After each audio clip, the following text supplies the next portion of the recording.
ਅਲਕੋਹਲਿਕਸ anonymous ਕਿਤਾਬ ਦਾ chapter ਪਹਿਲਾ, bill ਦੀ ਕਹਾਣੀ। ਸਾਨੂੰ ਪਲੈਟਸ ਵਰਗ ਦੇ ਨੌਜਵਾਨਾਂ ਨੂੰ ਨਿਊ ਇੰਗਲੈਂਡ ਭੇਜਿਆ ਗਿਆ, ਜਿੱਥੇ ਲੜਾਈ ਦਾ ਜੋਸ਼ ਜ਼ੋਰਾਂ 'ਤੇ ਸੀ, ਅਤੇ ਅਸੀਂ ਉਦੋਂ ਬੜਾ ਮਾਣ ਮਹਿਸੂਸ ਕਰਦੇ ਜਦੋਂ ਸਾਨੂੰ ਉੱਥੋਂ ਦੇ ਪ੍ਰਮੁੱਖ ਸ਼ਹਿਰੀ ਆਪਣੇ ਘਰ ਲੈ ਜਾਂਦੇ, ਜਿਸ ਨਾਲ ਸਾਨੂੰ ਬਹਾਦਰ ਹੋਣ ਦਾ ਅਹਿਸਾਸ ਹੁੰਦਾ। ਇੱਥੇ ਪਿਆਰ, ਸ਼ਲਾਘਾ ਅਤੇ ਜੰਗ ਦਾ ਮਾਹੌਲ ਸੀ। ਕਦੇ-ਕਦੇ ਮੌਜਾਂ ਮਾਣਨ ਦੇ ਨਾਲ-ਨਾਲ ਪ੍ਰਭਾਵਸ਼ਾਲੀ ਹੋਣ ਦੇ ਪਲ ਵੀ ਸਨ।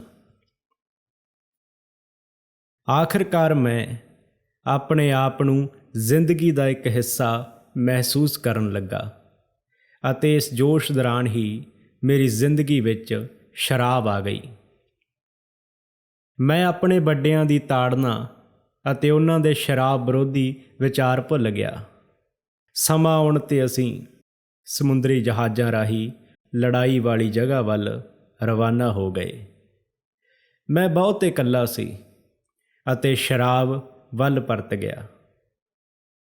ਅਸੀਂ ਇੰਗਲੈਂਡ ਪੁੱਜੇ। ਮੈਂ ਉੱਥੇ ਵਿਚੈਸਟਰ ਦੇ ਗਿਰਜਾ ਘਰ ਗਿਆ। ਮੈਂ ਬਹੁਤ ਪ੍ਰਭਾਵਿਤ ਹੋ ਕੇ ਬਾਹਰ ਘੁੰਮਦਾ ਰਿਹਾ। ਮੇਰਾ ਧਿਆਨ ਇੱਕ ਪੁਰਾਣੀ ਕਬਰ 'ਤੇ ਉੱਕਰੇ ਹੋਏ ਅੱਖਰਾਂ ਵੱਲ ਗਿਆ। ਇੱਥੇ ਫੌਜ ਦਾ ਉਹ ਵੱਡਾ ਅਫਸਰ ਦਫਨਾਇਆ ਹੋਇਆ ਹੈ ਜਿਸ ਦੀ ਮੌਤ ਠੰਡੀ ਬੀਅਰ ਪੀਣ ਨਾਲ ਹੋਈ। ਇੱਕ ਚੰਗੇ ਸਿਪਾਹੀ ਨੂੰ ਕਦੇ ਨਹੀਂ ਭੁੱਲਿਆ ਜਾਂਦਾ, ਭਾਵੇਂ ਉਸ ਦੀ ਮੌਤ ਗੋਲੀ ਨਾਲ ਹੋਈ ਹੋਵੇ ਜਾਂ ਸ਼ਰਾਬ ਨਾਲ। ਇਹ ਇੱਕ ਅਸ਼ੁਭ ਚੇਤਾਵਨੀ ਸੀ ਜਿਸ ਨੂੰ ਮੈਂ ਸਮਝ ਨਾ ਸਕਿਆ। ਮੈਂ 22 ਸਾਲਾਂ ਦੀ ਉਮਰ ਦਾ ਵਿਦੇਸੀ ਲੜਾਈਆਂ ਦਾ ਤਜਰਬੇਕਾਰ ਆਖਰ ਘਰ ਪਰਤਿਆ। ਮੈਂ ਇੱਕ ਲੀਡਰ ਹੋਣ ਦਾ ਸੁਖਾਵਾਂ ਸੁਪਨਾ ਕਿਉਂ ਨਾ ਲੈਂਦਾ, ਜਦ ਕਿ ਮੈਨੂੰ ਆਪਣੀ ਫੌਜ ਦੀ ਟੁਕੜੀ ਨਾਲੋਂ ਸ਼ਲਾਘਾ ਦੇ ਤੌਰ 'ਤੇ ਇੱਕ ਵਿਸ਼ੇਸ਼ ਨਿਸ਼ਾਨੀ ਦਿੱਤੀ ਗਈ। ਮੈਂ ਸੋਚਿਆ ਸੀ ਕਿ ਮੇਰੀ ਲੀਡਰਸ਼ਿਪ ਦੀ ਯੋਗਤਾ ਮੈਨੂੰ ਇੱਕ ਵਿਸ਼ਾਲ ਅਦਾਰੇ ਦੇ ਵੱਡੇ ਪਦ ਤੱਕ ਲੈ ਜਾਵੇਗੀ, ਜਿਸ ਦਾ ਮੈਂ ਭਰੋਸੇ ਨਾਲ ਸੰਚਾਲਨ ਕਰ ਸਕਾਂਗਾ। ਮੈਂ ਸ਼ਾਮ ਦੇ ਇੱਕ ਕਾਲਜ ਵਿੱਚ ਵਕਾਲਤ ਦਾ ਕੋਰਸ ਕੀਤਾ ਅਤੇ ਇੱਕ ਜਾਮਨ ਕੰਪਨੀ ਵਿੱਚ ਤਫਤੀਸ਼ਕਾਰ ਦੀ ਨੌਕਰੀ ਹਾਸਲ ਕੀਤੀ। ਸਫਲਤਾ ਦੀ ਮੁਹਿੰਮ ਸ਼ੁਰੂ ਹੋਈ। ਮੈਂ ਸੋਚਿਆ ਕਿ ਮੈਂ ਦੁਨੀਆ ਨੂੰ ਸਾਬਤ ਕਰਕੇ ਵਿਖਾਵਾਂਗਾ ਕਿ ਮੈਂ ਇੱਕ ਖਾਸ ਵਿਅਕਤੀ ਸੀ। ਮੈਨੂੰ ਕੰਮ-ਕਾਜ ਲਈ ਵਾਲ ਸਟਰੀਟ ਜਾਣਾ ਪੈਂਦਾ ਸੀ, ਅਤੇ ਹੌਲੀ-ਹੌਲੀ ਮੇਰੀ ਰੁਚੀ ਉਸ ਮਾਰਕੀਟ ਵੱਲ ਵਧੀ। ਉੱਥੇ ਕਈਆਂ ਨੇ ਘਾਟਾ ਖਾਧਾ, ਕੁਝ ਅਮੀਰ ਵੀ ਬਣ ਗਏ। ਫਿਰ ਮੈਂ ਕਿਉਂ ਨਾ ਬਣਾ? ਮੈਂ ਵਕਾਲਤ ਦੀ ਪੜ੍ਹਾਈ ਦੇ ਨਾਲ-ਨਾਲ ਅਰਥ ਸ਼ਾਸਤਰ ਅਤੇ ਵਪਾਰ ਦੀ ਪੜ੍ਹਾਈ ਵੀ ਕੀਤੀ। ਮੇਰੇ ਸੁਭਾਵਿਕ ਸ਼ਰਾਬੀ ਹੋਣ ਕਾਰਨ ਮੈਂ ਵਕਾਲਤ ਵਿੱਚ ਲਗਭਗ ਫੇਲ ਹੀ ਹੋ ਗਿਆ ਸੀ। ਇੱਕ ਫਾਈਨਲ ਇਮਤਿਹਾਨ ਵਿੱਚ ਮੈਂ ਇੰਨੀ ਪੀਤੀ ਹੋਈ ਸੀ ਕਿ ਮੈਂ ਨਾ ਕੁਝ ਸੋਚ ਸਕਦਾ ਸੀ, ਨਾ ਹੀ ਕੁਝ ਲਿਖ ਸਕਦਾ ਸੀ। ਭਾਵੇਂ ਮੇਰੀ ਪੀਣੀ ਅਜੇ ਲਗਾਤਾਰ ਨਹੀਂ ਸੀ, ਪਰ ਇਸ ਨਾਲ ਮੇਰੀ ਪਤਨੀ ਪਰੇਸ਼ਾਨ ਹੁੰਦੀ ਸੀ। ਅਸੀਂ ਇਸ 'ਤੇ ਲੰਬੀ ਚਰਚਾ ਕਰਦੇ, ਅਤੇ ਮੈਂ ਉਸ ਦੇ ਮਨ ਦੇ ਡਰ ਨੂੰ ਇਹ ਕਹਿ ਕੇ ਸ਼ਾਂਤ ਕਰ ਦਿੰਦਾ ਸੀ ਕਿ ਉੱਚ ਕੋਟੀ ਦੇ ਮਨੁੱਖਾਂ ਨੇ ਆਪਣੇ ਸਭ ਤੋਂ ਵਧੀਆ ਕੰਮ ਉਦੋਂ ਹੀ ਸਿਰਜਣ ਕੀਤੇ ਜਦੋਂ ਉਹਨਾਂ ਨੇ ਪੀਤੀ ਹੋਈ ਸੀ, ਅਤੇ ਇਸ ਤਰ੍ਹਾਂ ਹੀ ਦਾਰਸ਼ਨਿਕ ਵਿਚਾਰਾਂ ਦੇ ਸ਼ਾਨਦਾਰ ਢਾਂਚੇ ਉਸਾਰੇ ਗਏ। ਆਪਣੀ ਪੜ੍ਹਾਈ ਖਤਮ ਕਰਨ ਤੱਕ ਮੈਨੂੰ ਪਤਾ ਸੀ ਕਿ ਵਕਾਲਤ ਮੇਰੇ ਲਈ ਨਹੀਂ। ਮੈਂ ਵਾਲ ਸਟਰੀਟ ਦੇ ਖਿੱਚਵੇਂ ਘੁੰਮਣ ਘੇਰ ਦੀ ਜਾਕੜ ਵਿੱਚ ਫਸ ਚੁੱਕਾ ਸੀ। ਵਿੱਤੀ ਅਤੇ ਵਪਾਰਕ ਲੀਡਰ ਮੇਰੇ ਨਾਇਕ ਸਨ। ਸ਼ਰਾਬ ਅਤੇ ਸੌਦੇਬਾਜ਼ੀ ਦੇ ਇਸ ਮੇਲ ਨਾਲ ਮੈਂ ਆਪਣੇ ਆਪ ਨੂੰ ਇੱਕ ਅਜਿਹਾ ਸਾਧਨ ਬਣਾਉਣ ਵੱਲ ਜੁਟ ਗਿਆ, ਜਿਸ ਨਾਲ ਇੱਕ ਦਿਨ ਮੈਂ ਆਪਣੇ ਛੱਡੇ ਹੋਏ ਤੀਰ ਦੇ ਵਾਪਸ ਮੁੜ ਲੱਗਣ 'ਤੇ ਆਪ ਹੀ ਟੁਕੜੇ-ਟੁਕੜੇ ਹੋ ਜਾਣਾ ਸੀ। ਸਾਦਗੀ ਨਾਲ ਰਹਿੰਦਿਆਂ ਮੈਂ ਅਤੇ ਮੇਰੀ ਘਰਵਾਲੀ ਨੇ $1000 ਬਚਾ ਲਏ। ਇਹ ਪੈਸਾ ਕੁਝ ਖਾਸ ਸ਼ੇਅਰਾਂ ਵਿੱਚ ਲਾ ਦਿੱਤਾ, ਜਿਹੜੇ ਉਸ ਵੇਲੇ ਬੜੇ ਸਸਤੇ ਅਤੇ ਨਾ ਪ੍ਰਚਲਿਤ ਸਨ। ਮੈਂ ਠੀਕ ਅੰਦਾਜ਼ਾ ਲਗਾਇਆ ਸੀ ਕਿ ਉਹਨਾਂ ਵਿੱਚ ਕਿਸੇ ਦਿਨ ਕਾਫੀ ਚੜ੍ਹਾਓ ਆਏਗਾ। ਮੈਂ ਆਪਣੇ ਸ਼ੇਅਰ ਬਾਜ਼ਾਰ ਦੇ ਦੋਸਤਾਂ ਨੂੰ ਇਸ ਗੱਲ 'ਤੇ ਨਾ ਮਨਾ ਸਕਿਆ ਕਿ ਮੈਨੂੰ ਹੋਰ ਵਪਾਰਕ ਅਦਾਰਿਆਂ ਦੀ ਦੇਖ-ਰੇਖ ਲਈ ਭੇਜਿਆ ਜਾਵੇ, ਪਰ ਮੈਂ ਅਤੇ ਮੇਰੀ ਪਤਨੀ ਨੇ ਜਿਵੇਂ ਕਿਵੇਂ ਵੀ ਅੱਗੇ ਵਧਣ ਦਾ ਫੈਸਲਾ ਕੀਤਾ। ਮੈਂ ਇੱਕ ਧਾਰਨਾ ਉਸਾਰ ਚੁੱਕਾ ਸੀ ਕਿ ਬਹੁਤੇ ਲੋਕ ਮਾਰਕੀਟ ਪ੍ਰਤੀ ਅਗਿਆਨਤਾ ਕਾਰਨ ਹੀ ਪੈਸਾ ਗਵਾਉਂਦੇ ਹਨ। ਬਾਅਦ ਵਿੱਚ ਮੈਂ ਇਸ ਦੇ ਹੋਰ ਬਹੁਤ ਸਾਰੇ ਕਾਰਨ ਲੱਭੇ। ਅਸੀਂ ਸਭ ਕੁਝ ਛੱਡ ਕੇ ਮੋਟਰਸਾਈਕਲ ਦੀ ਸਾਈਡ ਕਾਰ ਵਿੱਚ ਤੰਬੂ, ਕੰਬਲ, ਪਾਉਣ ਵਾਲੇ ਕੱਪੜੇ ਅਤੇ ਵਿੱਤ ਸੰਬੰਧੀ 3 ਵੱਡੀਆਂ ਕਿਤਾਬਾਂ ਰੱਖ ਕੇ ਰਵਾਨਾ ਹੋ ਗਏ। ਸਾਡੇ ਮਿੱਤਰਾਂ ਨੇ ਸਾਡੇ ਪਾਗਲਪਨ ਦੀ ਜਾਂਚ ਕਰਵਾਉਣ ਦੀ ਸੋਚੀ। ਸ਼ਾਇਦ ਉਹ ਠੀਕ ਸਨ। ਮੈਨੂੰ ਸੌਦੇਬਾਜ਼ੀ ਵਿੱਚ ਕੁਝ ਕਾਮਯਾਬੀ ਹਾਸਲ ਹੋਈ, ਜਿਸ ਤੋਂ ਅਸੀਂ ਕੁਝ ਪੈਸੇ ਕਮਾਏ, ਪਰ ਸਾਨੂੰ ਇੱਕ ਵਾਰੀ ਆਪਣੀ ਛੋਟੀ ਜਿਹੀ ਪੂੰਜੀ ਨੂੰ ਖਰਚ ਹੋਣ ਤੋਂ ਬਚਾਉਣ ਲਈ ਖੇਤਾਂ ਵਿੱਚ ਵੀ ਕੰਮ ਕਰਨਾ ਪਿਆ।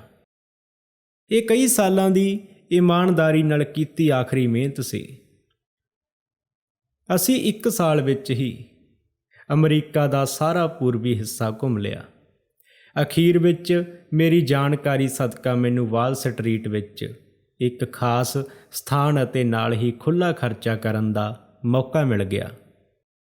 ਇਸ ਖੁੱਲ੍ਹ ਦੀ ਵਰਤੋਂ ਸਦਕਾ ਅਸੀਂ ਬਹੁਤ ਪੈਸਾ ਕਮਾਇਆ ਅਤੇ ਉਸ ਨਾਲ ਸਾਨੂੰ ਕਈ ਹਜ਼ਾਰ ਡਾਲਰਾਂ ਦਾ ਲਾਭ ਹੋਇਆ। ਅਗਲੇ ਕੁਝ ਸਾਲਾਂ ਵਿੱਚ ਕਿਸਮਤ ਨੇ ਮੈਨੂੰ ਬਹੁਤ ਦੌਲਤ ਤੇ ਸ਼ੌਹਰਤ ਬਖਸ਼ੀ। ਮੈਨੂੰ ਆਪਣੀ ਮੰਜ਼ਿਲ ਮਿਲ ਗਈ। ਮੇਰੇ ਤਜਰਬੇ, ਫੈਸਲੇ ਅਤੇ ਵਿਚਾਰਾਂ ਨੂੰ ਅਪਣਾ ਕੇ ਕਈ ਲੋਕ ਬਹੁਤ ਅਮੀਰ ਬਣ ਗਏ। 1925 ਤੋਂ 1930 ਦੇ ਦਰਮਿਆਨ ਸ਼ੇਅਰਾਂ ਦੇ ਮੁੱਲ ਹੋਰ ਵੱਧ ਚੜ੍ਹ ਗਏ। ਸ਼ਰਾਬ ਪੀਣਾ ਮੇਰੀ ਜ਼ਿੰਦਗੀ ਦਾ ਬਹੁਤ ਮਹੱਤਵਪੂਰਨ ਅਤੇ ਆਨੰਦਮਈ ਹਿੱਸਾ ਬਣ ਗਿਆ। ਰੌਣਕ ਮੇਲੇ ਵਾਲੀਆਂ ਥਾਵਾਂ 'ਤੇ ਗਹਿਮਾ-ਗਹਿਮੀ ਰਹਿਣ ਲੱਗ ਪਈ। ਹਰ ਇੱਕ ਹਜ਼ਾਰਾਂ ਖਰਚ ਕਰਦਾ ਸੀ, ਪਰ ਗੱਲਾਂ ਲੱਖਾਂ ਦੀਆਂ ਕਰਦਾ ਸੀ।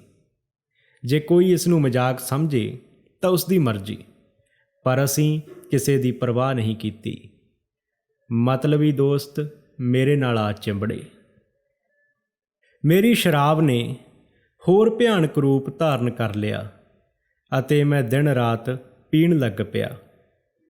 ਮੇਰੇ ਸਾਰੇ ਦੋਸਤ ਤਾਨੇ ਮਿਹਣੇ ਦਿੰਦੇ ਹੋਏ ਮੈਨੂੰ ਛੱਡ ਗਏ ਅਤੇ ਮੈਂ ਬਿਲਕੁਲ ਇਕੱਲਾ ਕੁੜਦਾ ਰਹਿ ਗਿਆ। ਸਾਡੇ ਖੁਸ਼ੀਆਂ ਭਰੇ ਘਰ ਵਿੱਚ ਕਈ ਦੁਖਦਾਈ ਘਟਨਾਵਾਂ ਵਾਪਰੀਆਂ। ਆਪਣੀ ਪਤਨੀ ਪ੍ਰਤੀ ਮੇਰੇ ਵੱਲੋਂ ਕੋਈ ਬੇਵਫਾਈ ਨਹੀਂ ਸੀ, ਕਿਉਂਕਿ ਬੇਹੱਦ ਪੀਣ ਕਾਰਨ ਮੈਂ ਅਜਿਹੇ ਝਮੇਲਿਆਂ ਤੋਂ ਬਚਿਆ ਹੀ ਰਿਹਾ। ਸੰਨ 1929 ਵਿੱਚ ਮੈਨੂੰ ਗੋਲਫ ਖੇਡਣ ਦਾ ਚਾਅ ਚੜ੍ਹਿਆ। ਅਸੀਂ ਗੋਲਫ ਦੇ ਮੈਦਾਨ ਵਿੱਚ ਚਲੇ ਗਏ ਤਾਂ ਕਿ ਜਦ ਮੈਂ ਗੋਲਫ ਦੇ ਉੱਘੇ ਖਿਡਾਰੀ ਵਾਲਟਨ ਹੈਗਨ ਤੋਂ ਅੱਗੇ ਵਧਣ ਲੱਗਾ ਤਾਂ ਮੇਰੀ ਪਤਨੀ ਮੇਰੀ ਸ਼ਲਾਘਾ ਕਰੇ। ਮੇਰੀ ਸ਼ਰਾਬ ਵਾਲਟਨ ਦੀ ਰਫ਼ਤਾਰ ਨਾਲੋਂ ਕਿਤੇ ਜ਼ਿਆਦਾ ਤੇਜ਼ੀ ਨਾਲ ਅੱਗੇ ਵਧ ਗਈ। ਸਵੇਰੇ ਸਵੇਰੇ ਮੈਨੂੰ ਬਹੁਤ ਘਬਰਾਹਟ ਹੋਣ ਲੱਗ ਪਈ। ਗੋਲਫ ਦੇ ਬਹਾਨੇ ਮੈਨੂੰ ਦਿਨ ਰਾਤ ਪੀਣ ਦੀ ਖੁੱਲ੍ਹ ਮਿਲ ਗਈ। ਮੈਨੂੰ ਗੋਲਫ ਦੇ ਉਸ ਮੈਦਾਨ ਵਿੱਚ ਖੇਡਣਾ ਚੰਗਾ ਲੱਗਦਾ ਜਿਸ ਨੇ ਲੜਕਣ 'ਚ ਮੈਨੂੰ ਬਹੁਤ ਪ੍ਰਭਾਵਿਤ ਕੀਤਾ ਸੀ। ਮੇਰੇ ਚਿਹਰੇ ਦੇ ਰੰਗ ਰੂਪ 'ਚ ਬਦਲਾਅ ਕਰਕੇ ਮੈਂ ਚੰਗੇ ਘਰਾਂ ਨਾਲ ਸੰਬੰਧਿਤ ਵਿਅਕਤੀ ਕਹਾਏ ਜਾਣ ਲੱਗ ਪਿਆ। ਸਥਾਨਕ ਬੈਂਕ ਅਧਿਕਾਰੀ ਮੇਰੇ ਖਾਤੇ ਵਿੱਚ ਮੋਟੀ ਰਕਮ ਦੇ ਜਮ੍ਹਾਂ ਖਰਚ 'ਤੇ ਹੈਰਾਨ ਸਨ। ਅਚਾਨਕ ਅਕਤੂਬਰ 1929 ਵਿੱਚ ਨਿਊਯਾਰਕ ਦੀ ਸ਼ੇਅਰ ਮਾਰਕੀਟ ਵਿੱਚ ਮੁਸੀਬਤ ਆ ਪਈ। ਇਹਨਾਂ ਭੈੜੇ ਦਿਨਾਂ ਦੌਰਾਨ ਇੱਕ ਦਿਨ ਮੈਂ ਹੋਟਲ ਦੀ ਬਾਰ ਤੋਂ ਸ਼ੇਅਰਾਂ ਦੇ ਦਫ਼ਤਰ ਡਗਮਗਾਉਂਦਿਆਂ ਪੁੱਜਿਆ। ਉਸ ਵੇਲੇ 8 ਵੱਜ ਚੁੱਕੇ ਸਨ ਅਤੇ ਮਾਰਕੀਟ ਬੰਦ ਹੋਇਆਂ 5 ਘੰਟੇ ਹੋ ਚੁੱਕੇ ਸਨ। ਸੂਚਕ ਅੰਕ ਅਜੇ ਵੀ ਉਤਰਾਓ ਚੜ੍ਹਾਓ ਦੱਸ ਰਿਹਾ ਸੀ। ਮੈਂ ਉਸ ਬੋਰਡ ਵੱਲ ਘੂਰ ਰਿਹਾ ਸੀ ਜਿਸ 'ਤੇ ਅੰਕ 32 ਲਿਖਿਆ ਹੋਇਆ ਸੀ। ਜਿਹੜਾ ਕਿ ਸਵੇਰੇ 52 ਸੀ। ਮੈਂ ਅਤੇ ਮੇਰੇ ਬਹੁਤ ਸਾਰੇ ਦੋਸਤ ਤਬਾਹ ਹੋ ਗਏ। ਕਈਆਂ ਦੀਆਂ ਉੱਚੀਆਂ ਇਮਾਰਤਾਂ ਤੋਂ ਛਾਲਾਂ ਮਾਰ ਕੇ ਜਾਨਾਂ ਗਵਾਉਣ ਦੀਆਂ ਖਬਰਾਂ ਪ੍ਰਾਪਤ ਹੋਈਆਂ। ਇਸ ਨੇ ਮੇਰਾ ਦਿਲ ਤੋੜ ਦਿੱਤਾ, ਪਰ ਮੈਂ ਮਰਨ ਦੀ ਨਹੀਂ ਸੋਚੀ। ਮੈਂ ਮੁੜ ਪੀਣ ਚਲਾ ਗਿਆ। ਮੇਰੇ ਦੋਸਤ ਸਵੇਰੇ 10 ਵਜੇ ਤੋਂ ਹੁਣ ਤੱਕ ਲੱਖਾਂ ਗਵਾ ਚੁੱਕੇ ਸਨ। ਤਾਂ ਕੀ ਹੋਇਆ? ਕੱਲ੍ਹ ਨੂੰ ਇੱਕ ਨਵਾਂ ਦਿਨ ਹੋਵੇਗਾ। ਜਿਉਂ ਹੀ ਮੈਂ ਪੀਤੀ ਤਾਂ ਮੈਨੂੰ ਮੁੜ ਜਿੱਤ ਹਾਸਲ ਕਰਨ ਦਾ ਵਹਿਸ਼ੀ ਨਿਸ਼ਚਾ ਪਰਤ ਆਇਆ। ਅਗਲੀ ਸਵੇਰ ਮੈਂ ਮੈਂਟਰੀਅਲ ਵਿਖੇ ਆਪਣੇ ਦੋਸਤ ਨੂੰ ਫੋਨ ਕੀਤਾ। ਉਹ ਅਜੇ ਵੀ ਬਹੁਤ ਅਮੀਰ ਸੀ ਅਤੇ ਉਸਨੇ ਸੋਚਿਆ ਕਿ ਮੇਰਾ ਉਸ ਪਾਸ ਕੈਨੇਡਾ ਜਾਣਾ ਚੰਗਾ ਰਹੇਗਾ। ਅਗਲੀ ਪਤਝੜ ਆਉਣ ਤੱਕ ਅਸੀਂ ਆਪਣੇ ਪੁਰਾਣੇ ਤੌਰ ਤਰੀਕੇ ਨਾਲ ਉੱਥੇ ਰਹਿਣ ਲੱਗ ਪਏ। ਮੈਂ ਐਲਬਾ ਤੋਂ ਪਰਤ ਰਹੇ ਨੈਪੋਲੀਅਨ ਵਾਂਗ ਮਹਿਸੂਸ ਕੀਤਾ। ਮੈਂ ਅਜੇ ਤੱਕ ਵੀ ਆਪਣੀ ਹਾਰ ਨਹੀਂ ਸੀ ਮੰਨੀ। ਮੈਂ ਫਿਰ ਉਸੇ ਤਰ੍ਹਾਂ ਸ਼ਰਾਬ ਪੀਣ ਲੱਗ ਪਿਆ ਅਤੇ ਮੇਰੇ ਮਿਹਰਬਾਨ ਦੋਸਤਾਂ ਨੇ ਮੈਨੂੰ ਛੱਡ ਦਿੱਤਾ। ਇਸ ਵਾਰ ਅਸੀਂ ਟੁੱਟ ਚੁੱਕੇ ਸੀ। ਮੈਂ ਆਪਣੀ ਪਤਨੀ ਨਾਲ ਉਹਦੇ ਮਾਂ-ਬਾਪ ਦੇ ਘਰ ਰਹਿਣ ਚਲਾ ਗਿਆ। ਉੱਥੇ ਮੈਨੂੰ ਇੱਕ ਨੌਕਰੀ ਮਿਲ ਗਈ ਜੋ ਟੈਕਸੀ ਡਰਾਈਵਰ ਨਾਲ ਝਗੜਾ ਹੋਣ 'ਤੇ ਛੁੱਟ ਗਈ।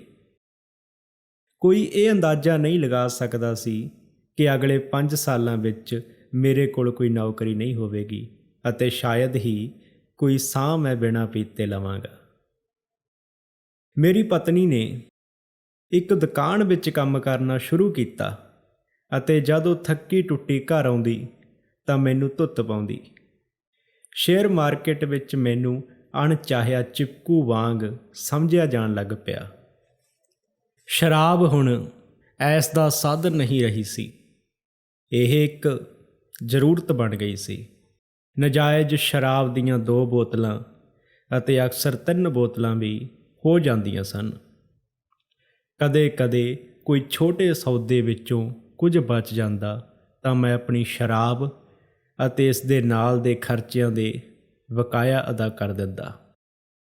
ਇਹ ਸਿਲਸਿਲਾ ਚੱਲਦਾ ਰਿਹਾ ਅਤੇ ਮੈਂ ਬੁਰੀ ਤਰ੍ਹਾਂ ਕੰਬਦਾ ਹੋਇਆ ਬਹੁਤ ਤੜਕੇ ਹੀ ਉੱਠਣ ਲੱਗ ਪਿਆ।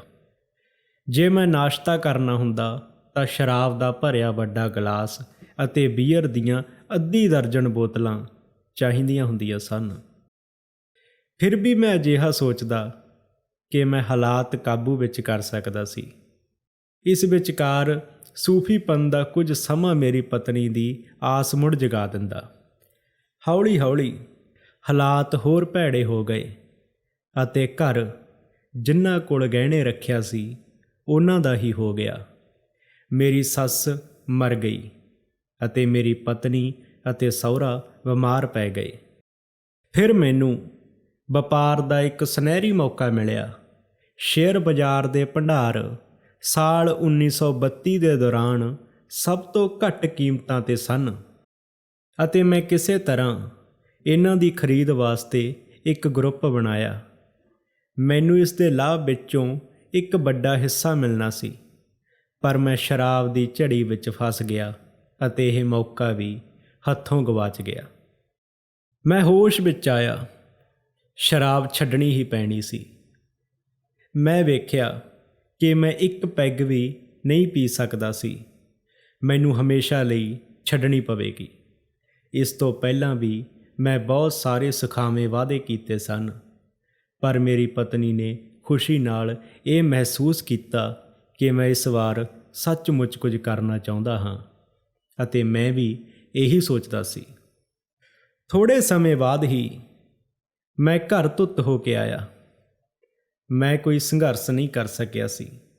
ਕਿੱਥੇ ਗਿਆ ਮੇਰਾ ਉਹ ਦ੍ਰਿੜ ਫੈਸਲਾ? ਮੈਨੂੰ ਕੁਝ ਵੀ ਪਤਾ ਨਾ ਚੱਲਿਆ। ਮੇਰਾ ਫੈਸਲਾ ਮੇਰੇ ਖਿਆਲ ਵਿੱਚ ਹੀ ਨਹੀਂ ਆਇਆ। ਕਿਸੇ ਨੇ ਮੇਰੇ ਵੱਲ ਪੈਗ ਵਧਾਇਆ ਅਤੇ ਮੈਂ ਪੀ ਗਿਆ। ਕੀ ਮੈਂ ਨਾ ਸਮਝ ਸਾਂ? ਮੈਂ ਹੈਰਾਨ ਹੋਣ ਲੱਗਾ ਕਿ ਮੈਂ ਸ਼ਰਾਬ ਦੇ ਇਸ ਪਹਿਲੂ ਤੋਂ ਇਸ ਹੱਦ ਤੱਕ ਅਣਜਾਣ ਹੋਵਾਂ। ਲਗਭਗ ਪਾਗਲਪਨ ਸੀ। ਮੈਂ ਆਪਣੇ ਨਿਸ਼ਚੇ ਨੂੰ ਨਵੇਂ ਸਿਰੇ ਤੋਂ ਦੁਹਰਾਉਂਦਿਆਂ ਦੁਬਾਰਾ ਕੋਸ਼ਿਸ਼ ਕੀਤੀ। ਕੁਝ ਸਮਾਂ ਬੀਤਣ ਬਾਅਦ ਇਹ ਭਰੋਸਾ ਘਮੰਡ ਭਰੇ ਯਕੀਨ ਵਿੱਚ ਤਬਦੀਲ ਹੋਣ ਲੱਗਾ। ਮੈਂ ਹੁਣ ਸ਼ਰਾਬ 'ਤੇ ਮਜ਼ਾਕ ਕਰ ਸਕਦਾ ਸੀ। ਹੁਣ ਮੈਂ ਜਾਣ ਗਿਆ ਸੀ ਕਿ ਇਹ ਕੀ ਗੱਲ ਖਿਲਾਂਦੀ ਹੈ। ਇੱਕ ਦਿਨ ਮੈਂ ਟੈਲੀਫੋਨ ਕਰਨ ਲਈ ਇੱਕ ਹੋਟਲ ਵਿੱਚ ਗਿਆ, ਪਰ ਛੇਤੀ ਹੀ ਮੈਂ ਉੱਥੇ ਸ਼ਰਾਬ ਪੀ ਰਿਹਾ ਸੀ ਅਤੇ ਆਪਣੇ ਆਪ ਨੂੰ ਪੁੱਛ ਰਿਹਾ ਸੀ ਕਿ ਇਹ ਫਿਰ ਸ਼ੁਰੂ ਕਿਵੇਂ ਹੋਇਆ। ਜਿਵੇਂ ਜਿਵੇਂ ਸ਼ਰਾਬ ਮੈਨੂੰ ਚੜ੍ਹੀ, ਮੈਂ ਆਪਣੇ ਆਪ ਨੂੰ ਕਿਹਾ ਕਿ ਮੈਂ ਅਗਲੀ ਵਾਰੀ ਸੰਭਲ ਕੇ ਰਹਾਂਗਾ, ਪਰ ਇਸ ਵਾਰ ਤਾਂ ਮੈਂ ਚੰਗਾ ਮਹਿਸੂਸ ਕਰਾਂ ਅਤੇ ਰੱਜ ਕੇ ਪੀ ਲਵਾਂ, ਅਤੇ ਮੈਂ ਇਹੋ ਹੀ ਕੀਤਾ। ਅਗਲੀ ਸਵੇਰ ਦਾ ਪਛਤਾਵਾ, ਡਰ ਅਤੇ ਮਾਯੂਸੀ ਭੁਲਾਏ ਨਹੀਂ ਜਾ ਸਕਦੇ। ਲੜਨ ਦਾ ਹੌਸਲਾ ਨਹੀਂ ਸੀ। ਮੇਰੀ ਸੋਚ ਬੇਕਾਬੂ ਦੌੜ ਰਹੀ ਸੀ ਅਤੇ ਭਿਆਨਕ ਸੰਕਟ ਦੇ ਆਉਣ ਦਾ ਅੰਦੇਸ਼ਾ ਸੀ। ਮੈਨੂੰ ਸੜਕ ਪਾਰ ਕਰਨ ਦਾ ਵੀ ਹੌਸਲਾ ਨਹੀਂ ਸੀ ਪੈਂਦਾ ਕਿ ਮੈਂ ਕਿਤੇ ਡਿੱਗ ਹੀ ਨਾ ਪਵਾਂ ਅਤੇ ਤੜਕੇ ਸਵੇਰੇ ਲੰਘਦਿਆਂ ਕੋਈ ਟਰੱਕ ਮੈਨੂੰ ਕੁਚਲ ਹੀ ਨਾ ਦੇਵੇ, ਕਿਉਂਕਿ ਅਜੇ ਹਨੇਰਾ ਸੀ। ਰਾਤ ਭਰ ਖੁੱਲ੍ਹੀ ਰਹਿਣ ਵਾਲੀ ਇੱਕ ਥਾਂ 'ਤੇ ਮੈਂ ਹਲਕੀ ਬੀਅਰ ਦੇ 10-12 ਗਲਾਸ ਪੀਤੇ ਅਤੇ ਫਿਰ ਮੇਰੀਆਂ ਦੁਖਦੀਆਂ ਨਸਾਂ ਸ਼ਾਂਤ ਹੋਈਆਂ। ਸਵੇਰ ਦੇ ਇੱਕ ਅਖਬਾਰ ਤੋਂ ਪਤਾ ਲੱਗਿਆ ਕਿ ਸ਼ੇਅਰ ਬਾਜ਼ਾਰ ਦਾ ਪੱਠਾ ਬਹਿ ਚੁੱਕਾ ਸੀ ਅਤੇ ਨਾਲ ਹੀ ਮੇਰਾ ਵੀ। ਮਾਰਕੀਟ ਤਾਂ ਮੁੜ ਠੀਕ ਹੋ ਜਾਵੇਗੀ, ਪਰ ਮੈਂ ਨਹੀਂ ਹੋਵਾਂਗਾ। ਇਹ ਇੱਕ ਭੈੜੀ ਸੋਚ ਸੀ। ਕੀ ਮੈਂ ਆਪਣੇ ਆਪ ਨੂੰ ਮਾਰ ਲਵਾਂ? ਨਹੀਂ, ਅਜੇ ਨਹੀਂ। ਫਿਰ ਦਿਮਾਗ 'ਤੇ ਇੱਕ ਧੁੰਦ ਛਾ ਗਈ। ਸ਼ਰਾਬ ਉਸ ਨੂੰ ਖਤਮ ਕਰ ਦੇਵੇਗੀ। ਫਿਰ ਸ਼ਰਾਬ ਦੀਆਂ 2 ਬੋਤਲਾਂ ਅਤੇ ਉਹੀ ਭੁਲੇਵਾਂ। ਮਨ ਅਤੇ ਸਰੀਰ ਇੱਕ ਬਹੁਤ ਵਧੀਆ ਬਣਤਰ ਹੈ, ਕਿਉਂਕਿ ਇਹ ਮੇਰੀਆਂ ਪੀੜਾਂ 2 ਸਾਲ ਹੋਰ ਝੱਲਦੇ ਰਹੇ। ਜਦੋਂ ਕਦੇ ਸਵੇਰੇ ਸਵੇਰੇ ਮੇਰੇ 'ਤੇ ਪਾਗਲਪਣ ਅਤੇ ਡਰ ਸਵਾਰ ਹੁੰਦਾ ਤਾਂ ਮੈਂ ਆਪਣੀ ਪਤਨੀ ਦੇ ਪੈਸੇ ਚੋਰੀ ਕਰਦਾ। ਮੈਂ ਦੁਬਾਰਾ ਉਣੀਂਦੇ 'ਚ ਲੜਖੜਾਉਂਦਾ ਹੋਇਆ ਖੁੱਲ੍ਹੀ ਬਾਰੀ ਜਾਂ ਦਵਾਈਆਂ ਦੀ ਅਲਮਾਰੀ ਜਿੱਥੇ ਜ਼ਹਿਰ ਪਿਆ ਹੁੰਦਾ ਸੀ, ਅੱਗੇ ਜਾ ਕੇ ਖੜ੍ਹਾ ਹੁੰਦਾ ਅਤੇ ਆਪਣੇ ਆਪ ਨੂੰ ਇਸ ਕਮਜ਼ੋਰੀ ਕਾਰਨ ਕੋਸਦਾ। ਮੈਂ ਅਤੇ ਮੇਰੀ ਪਤਨੀ ਇਸ ਤੋਂ ਛੁਟਕਾਰਾ ਪਾਉਣ ਲਈ ਪਿੰਡ ਅਤੇ ਸ਼ਹਿਰ ਵਿਚਕਾਰ ਭਟਕਦੇ ਰਹੇ। ਫਿਰ ਉਹ ਰਾਤ ਆਈ ਜਦੋਂ ਸਰੀਰਕ ਅਤੇ ਮਾਨਸਿਕ ਪੀੜਾ ਇੱਕ ਨਰਕ ਬਣ ਗਈ ਅਤੇ ਮੈਨੂੰ ਡਰ ਸੀ ਕਿ ਮੈਂ ਖਿੜਕੀ ਵਿੱਚੋਂ ਸਮੇਤ ਖਿੜਕੀ ਡਿੱਗ ਪਵਾਂਗਾ। ਕਿਸੇ ਤਰ੍ਹਾਂ ਮੈਂ ਆਪਣਾ ਬਿਸਤਰਾ ਥੱਲੜੀ ਮੰਜ਼ਲ 'ਤੇ ਲੈ ਆਇਆ, ਕਿਤੇ ਇਹ ਨਾ ਹੋਵੇ ਕਿ ਮੈਂ ਥੱਲੇ ਛਾਲ ਮਾਰ ਦੇਵਾਂ। ਡਾਕਟਰ ਬੁਲਾਇਆ ਗਿਆ, ਜਿਸ ਨੇ ਸ਼ਾਂਤ ਕਰਨ ਲਈ ਤੇਜ਼ ਦਵਾਈ ਦਿੱਤੀ। ਅਗਲੇ ਦਿਨ ਮੈਂ ਸ਼ਰਾਬ ਅਤੇ ਦਵਾਈ ਦੋਵੇਂ ਹੀ ਲੈ ਰਿਹਾ ਸੀ। ਇਹ ਮੇਲ ਨੇ ਛੇਤੀ ਹੀ ਮੇਰੀ ਹਾਲਤ ਬਹੁਤ ਭੈੜੀ ਕਰ ਦਿੱਤੀ। ਲੋਕਾਂ ਨੂੰ ਡਰ ਹੋਣ ਲੱਗਾ ਕਿ ਮੈਂ ਕਿਤੇ ਪਾਗਲ ਨਾ ਹੋ ਜਾਵਾਂ। ਮੈਨੂੰ ਵੀ ਐਵੇਂ ਜਾਪਿਆ। ਮੈਂ ਸ਼ਰਾਬ ਪੀਂਦਿਆਂ ਥੋੜ੍ਹਾ ਜਾਂ ਕੁਝ ਵੀ ਨਹੀਂ ਖਾਂਦਾ ਸੀ ਅਤੇ ਮੇਰਾ ਭਾਰ ਲੋੜ ਨਾਲੋਂ 40 ਪਾਉਂਡ ਘਟ ਗਿਆ ਸੀ। ਮੇਰਾ ਇੱਕ ਰਿਸ਼ਤੇਦਾਰ ਡਾਕਟਰ ਹੈ। ਉਸ ਦੀ ਅਤੇ ਮੇਰੀ ਮਾਂ ਦੀ ਮਿਹਰਬਾਨੀ ਸਦਕਾ ਮੈਨੂੰ ਸ਼ਰਾਬੀਆਂ ਅਤੇ ਸਰੀਰਕ ਅਤੇ ਮਾਨਸਿਕ ਮੁੜ ਵਸਾਓ ਹਸਪਤਾਲ ਵਿੱਚ ਦਾਖਲ ਕਰਵਾਇਆ ਗਿਆ। ਬੇਲਾਡੋਨਾ ਦੱਸੇ ਜਾਣ ਵਾਲੇ ਇਲਾਜ ਰਾਹੀਂ ਮੇਰਾ ਦਿਮਾਗ ਸਾਫ਼ ਹੋਇਆ। ਜਲ ਇਲਾਜ ਪ੍ਰਣਾਲੀ ਅਤੇ ਹਲਕੀ ਕਸਰਤ ਨੇ ਬੜੀ ਮਦਦ ਕੀਤੀ। ਸਭ ਤੋਂ ਵਧੀਆ ਇਹ ਹੋਇਆ ਕਿ ਮੈਂ ਇੱਕ ਦਿਆਲੂ ਡਾਕਟਰ ਨੂੰ ਮਿਲਿਆ, ਜਿਸ ਨੇ ਦੱਸਿਆ ਕਿ ਭਾਵੇਂ ਮੈਂ ਯਕੀਨਨ ਮਤਲਬੀ ਅਤੇ ਮੂਰਖ ਤਾਂ ਹਾਂ ਹੀ, ਮੈਂ ਸਰੀਰਕ ਅਤੇ ਮਾਨਸਿਕ ਤੌਰ 'ਤੇ ਵੀ ਗੰਭੀਰ ਰੂਪ ਵਿੱਚ ਬਿਮਾਰ ਹਾਂ। ਇਹ ਸੁਣ ਕੇ ਮੈਨੂੰ ਕੁਝ ਤਸੱਲੀ ਹੋਈ ਕਿ ਜਦੋਂ ਸ਼ਰਾਬ ਦੇ ਵਿਰੁੱਧ ਲੜਨਾ ਹੁੰਦਾ ਹੈ ਤਾਂ ਸ਼ਰਾਬੀਆਂ ਦੀ ਇੱਛਾ ਹੈਰਾਨੀਜਨਕ ਹੱਦ ਤੱਕ ਕਮਜ਼ੋਰ ਪੈ ਜਾਂਦੀ ਹੈ, ਭਾਵੇਂ ਕਿ ਦੂਜੇ ਮਸਲਿਆਂ ਵਿੱਚ ਇਹ ਇੱਛਾ ਮਜ਼ਬੂਤ ਰਹਿੰਦੀ ਹੈ। ਮੇਰੀ ਅਤੀ ਗੰਭੀਰ ਛੱਡਣ ਦੀ ਇੱਛਾ ਦੇ ਸਾਹਮਣੇ ਮੇਰੇ ਬੇਯਕੀਨੇ ਵਿਵਹਾਰ ਦਾ ਮਤਲਬ ਸਮਝਾਇਆ ਗਿਆ। ਹੁਣ ਆਪਣੇ ਆਪ ਨੂੰ ਸਮਝਦੇ ਹੋਏ ਮੈਂ ਉਚੇਰੀ ਆਸ ਨਾਲ ਚੱਲਿਆ। 3-4 ਮਹੀਨੇ ਮੇਰੀ ਅਕਲ ਟਿਕਾਣੇ ਰਹੀ। ਮੈਂ ਲਗਾਤਾਰ ਸ਼ਹਿਰ ਜਾਂਦਾ ਰਿਹਾ ਅਤੇ ਕੁਝ ਪੈਸੇ ਵੀ ਕਮਾਏ। ਯਕੀਨਨ ਆਤਮ ਗਿਆਨ ਹੀ ਇਸ ਦਾ ਹੱਲ ਸੀ, ਪਰ ਇਹ ਇੰਜ ਨਹੀਂ ਸੀ, ਕਿਉਂਕਿ ਇੱਕ ਭਿਆਨਕ ਦਿਨ ਆਇਆ ਜਦੋਂ ਮੈਂ ਫਿਰ ਪੀ ਲਈ। ਮੇਰੀ ਨੈਤਿਕ ਗਿਰਾਵਟ ਅਤੇ ਸਰੀਰਕ ਸਿਹਤ ਦਾ ਲੈਵਲ ਬਹੁਤ ਜਲਦੀ ਥੱਲੇ ਵੱਲ ਡਿੱਗਿਆ। ਕੁਝ ਸਮੇਂ ਬਾਅਦ ਮੈਂ ਵਾਪਸ ਹਸਪਤਾਲ ਪਹੁੰਚਿਆ। ਇਹ ਅੰਤ ਸੀ। ਮੈਨੂੰ ਲੱਗਿਆ ਕਿ ਪਰਦਾ ਗਿਰ ਗਿਆ ਹੈ। ਮੇਰੀ ਥੱਕੀ ਹਾਰੀ ਪਤਨੀ ਨੂੰ ਦੱਸਿਆ ਗਿਆ ਕਿ ਹੁਣ ਸ਼ਰਾਬੀਪਣ ਦੀ ਬਿਮਾਰੀ ਦੀ ਇਸ ਸਥਿਤੀ ਦੌਰਾਨ ਮੇਰੀ ਹਿਰਦੇ ਦੀ ਗਤੀ ਬੰਦ ਹੋ ਸਕਦੀ ਹੈ ਜਾਂ ਸ਼ਾਇਦ ਸਾਲ ਦੇ ਵਿੱਚ ਹੀ ਮੈਂ ਪਾਗਲ ਹੋ ਜਾਵਾਂਗਾ ਅਤੇ ਛੇਤੀ ਹੀ ਮੈਨੂੰ ਸ਼ਮਸ਼ਾਨ ਘਾਟ ਜਾਂ ਪਾਗਲਖਾਨੇ ਪਹੁੰਚਾਉਣਾ ਪਵੇਗਾ। ਉਹ ਭਾਵੇਂ ਮੈਨੂੰ ਨਾ ਵੀ ਦੱਸਦੇ, ਮੈਨੂੰ ਪਤਾ ਹੀ ਸੀ ਅਤੇ ਇਸ ਵਿਚਾਰ ਦਾ ਲਗਭਗ ਸਵਾਗਤ ਹੀ ਕੀਤਾ। ਇਹ ਮੇਰੇ ਹੰਕਾਰ 'ਤੇ ਇੱਕ ਬਹੁਤ ਹੀ ਜ਼ਬਰਦਸਤ ਚੋਟ ਸੀ। ਮੈਂ ਜੋ ਆਪਣੇ ਆਪ ਨੂੰ ਕਾਬਲ ਅਤੇ ਹਰ ਔਕੜ ਨੂੰ ਸੁਲਝਾਉਣ ਵਾਲਾ ਸਮਝਦਾ ਸੀ, ਅਖੀਰ ਖੁੱਡੇ ਲਾ ਦਿੱਤਾ ਗਿਆ। ਹੁਣ ਹਨੇਰੇ ਵਿੱਚ ਉਤਰਨਾ ਸੀ ਅਤੇ ਉਹਨਾਂ ਥੱਕੇ ਸ਼ਰਾਬੀਆਂ ਦੇ ਨਾ ਖਤਮ ਹੋਣ ਵਾਲੇ ਕਾਫਲੇ ਵਿੱਚ ਸ਼ਾਮਲ ਹੋਣਾ ਸੀ ਜੋ ਪਹਿਲਾਂ ਹੀ ਚੱਲਦਾ ਆ ਰਿਹਾ ਸੀ। ਮੈਨੂੰ ਆਪਣੀ ਵਿਚਾਰੀ ਪਤਨੀ ਦਾ ਖਿਆਲ ਆਇਆ। ਆਖਿਰ ਅਸੀਂ ਪਹਿਲਾਂ ਬਹੁਤ ਖੁਸ਼ੀ ਦਾ ਸਮਾਂ ਬਿਤਾਇਆ ਸੀ। ਮੈਂ ਭੁੱਲ ਸੁਧਾਰਨ ਲਈ ਕੀ ਨਹੀਂ ਕਰਨਾ ਚਾਹੁੰਦਾ ਸੀ, ਪਰ ਹੁਣ ਸਭ ਬੀਤ ਚੁੱਕਾ ਸੀ। ਆਪਣੇ ਤੇ ਤਰਸ ਲਿਆਉਣ ਵਾਲੀ ਉਸ ਦਲਦਲ ਵਿੱਚ ਮੈਂ ਜੋ ਇਕੱਲਾਪਣ ਅਤੇ ਨਿਰਾਸ਼ਾ ਮਹਿਸੂਸ ਕਰ ਰਿਹਾ ਸੀ, ਕਿਸੇ ਸ਼ਬਦਾਂ ਵਿੱਚ ਬਿਆਨ ਨਹੀਂ ਕੀਤੀ ਜਾ ਸਕਦੀ। ਮੈਂ ਹਰ ਪਾਸਿਓਂ ਦਲਦਲ ਵਿੱਚ ਧੱਸ ਰਿਹਾ ਸੀ। ਮੈਨੂੰ ਢੁਕਵਾਂ ਜੋੜ ਮਿਲ ਚੁੱਕਾ ਸੀ। ਮੈਂ ਹਰ ਪਾਸਿਓਂ ਘਿਰ ਚੁੱਕਾ ਸੀ। ਸ਼ਰਾਬ ਮੇਰੀ ਮਾਲਕ ਸੀ। ਇੱਕ ਟੁੱਟੇ ਹੋਏ ਆਦਮੀ ਵਾਂਗ ਮੈਂ ਕੰਬਦਿਆਂ ਹੋਇਆ ਹਸਪਤਾਲ ਵਿੱਚੋਂ ਬਾਹਰ ਆਇਆ। ਡਰ ਨੇ ਮੈਨੂੰ ਥੋੜ੍ਹੀ ਦੇਰ ਸੂਫੀ ਰੱਖਿਆ। ਮੈਨੂੰ ਫਿਰ ਪਹਿਲੇ ਘੁੱਟ ਦਾ ਪਾਗਲਪਣ ਆਇਆ। ਸਾਲ 1934 ਦੇ ਆਰਮੀਸਟਾਈਸ ਦਿਵਸ 'ਤੇ ਮੈਂ ਦੁਬਾਰਾ ਸ਼ੁਰੂ ਹੋ ਗਿਆ।